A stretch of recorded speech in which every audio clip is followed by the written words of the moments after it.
Welcome. Like phlegm in my throat. Oh, chocolate. Chocolate. Remember when they invented chocolates?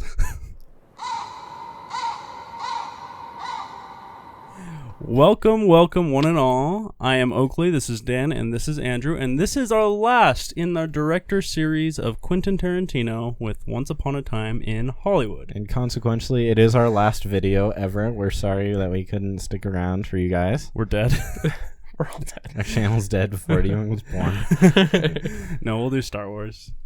Is that what we're planning now? I think so. Yeah. And we'll do some something. podcasts and we'll do some other videos as well. But we'll focus on that a little bit later.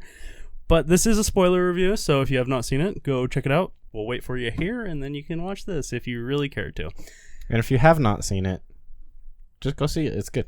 Yeah, it's good. That's what we're going to talk about. It was a good movie. It's a really good movie. That's all you really need to know. It was good. If you want a non-spoiler review, go to my channel, Oakley B Cinema, and you can check that one out. So, all right. What did you guys think? We saw this, Thursday night, the premiere? Yeah. Yeah. Thursday. So, and then we waited a little bit to, do a spoiler review, made So it that our sink in. schedules could line up. That too. That's the real reason.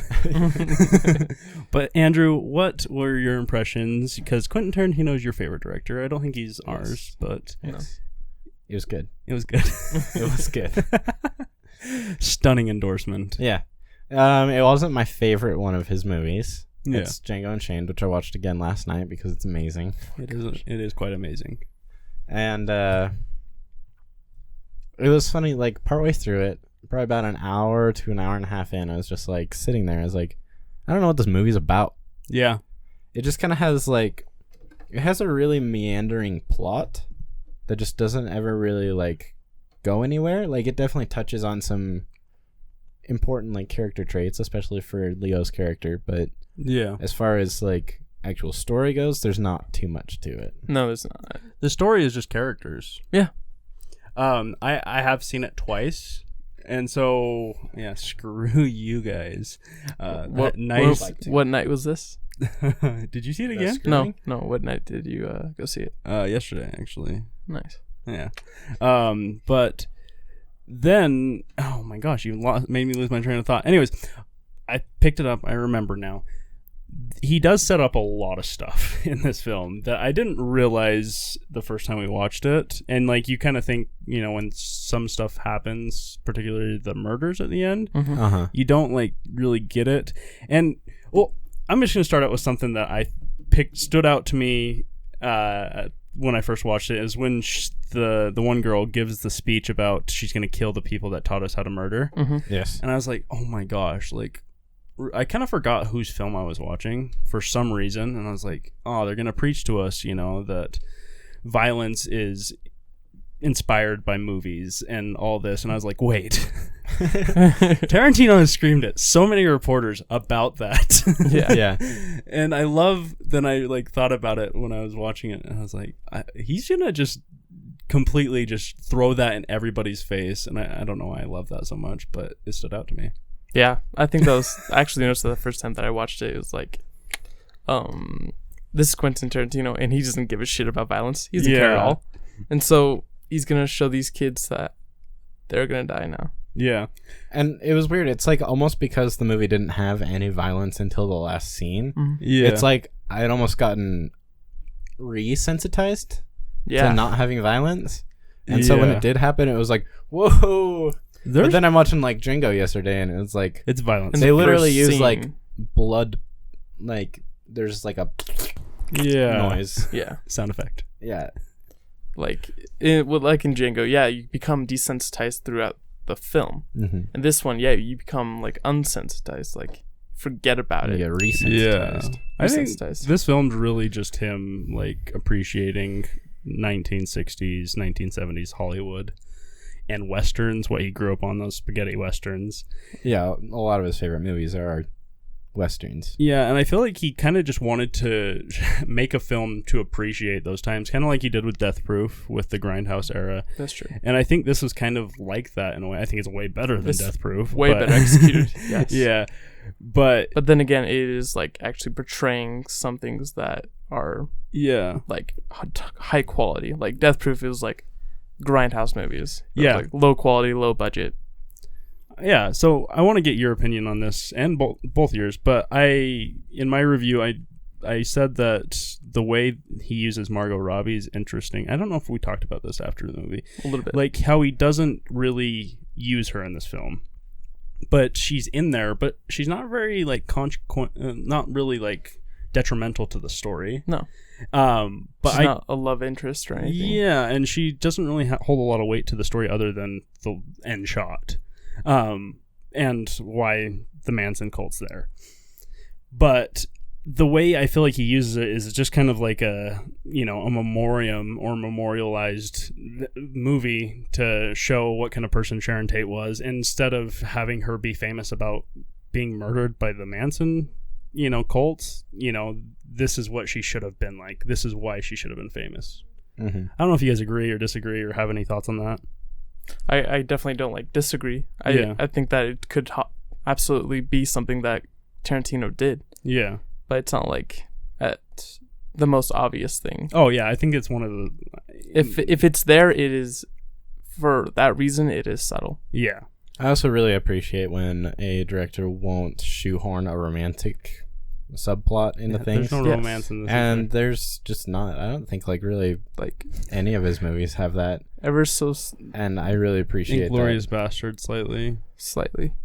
Shoshana and Daniel Bruhl. Yeah. I mean, it's very slight, but it's not like the development of the romance. It's like it's already there. Yeah. I feel you. I agree. Did you guys have any issues with this film? Because my sister and my mom hated it. Yeah, I'm sure they would have. But my sister's boyfriend loved it. But he just likes Tarantino because he's a unique filmmaker and he has unique films. But it was just really slow. My sister felt like the story really didn't mean anything, and it felt like even the last third act was a departure of what the story actually was, which I don't necessarily feel that way, especially after watching it a second time, because I feel like he does set up that third act pretty well. Yeah. But do you guys have any qualms or? Yeah, I think that's a complaint. That's definitely a realistic one where it's like the exact same thing we said about the one Jonah Hill movie. Jonah Hill. Was it Jonah Hill who wrote and directed it? Oh yeah, mid-90s. Yeah, mid-90s. Oh, it's a hangout movie. Yeah, it's a hangout movie until the last 10 minutes, and then it's got a dramatic ending. Yeah. And I could definitely see how you would feel that about this movie. Yeah. I see what you're saying now. Yeah. I don't feel like it's the same thing though with this. I feel like there are setups there. I feel like, with mid-90s it was quite the, what she said, my sister, that it didn't set up, that car crash at the end of mid-90s. Right. Spoilers. It doesn't really fit into the movie. I will say I really loved the little subtle references that were in it. Oh yes. Yeah. In that post-credit scene. What was that? Antonio Margaret. The red apples cigarettes commercial. Oh yeah, that was funny. That was funny. And then so in Italy, Leo's character works with Antonio Margaretti, which is a character in Inglourious Bastards. Yeah. And what's his name? The Asian dude. Bruce Lee. Yeah, Bruce Lee. Bruce Lee is low key in it. Yeah, Mike Moe. They never actually call him Bruce Lee. Yeah, they call him Bruce twice, just so we know. Yeah. Yeah. But it's kind of funny just to see him in it. What's interesting about that too, because Bruce Lee actually trained Roman Polanski and Sharon Tate with martial arts. Mm-hmm. And Roman Polanski is a terrible person apparently.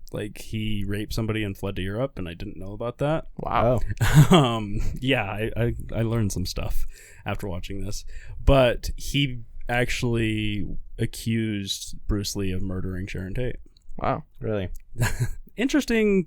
Yeah, interesting little note to the man. I'm pretty sure Bruce Lee was a good guy. Yeah, but Roman Polanski, you got some twisted brains if you ever seen Rosemary's Baby. I haven't, but yeah, I'm sure it's twisted.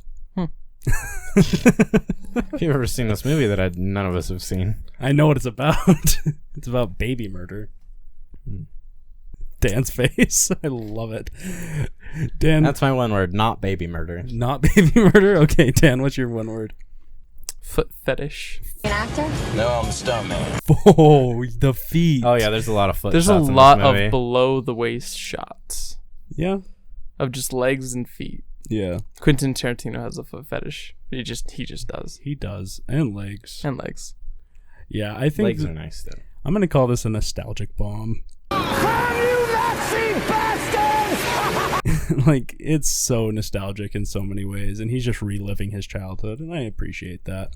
I think this is the nostalgia you need in a movie. And he's a nostalgic director because we've always talked about just, he's not very original, but he's the most original.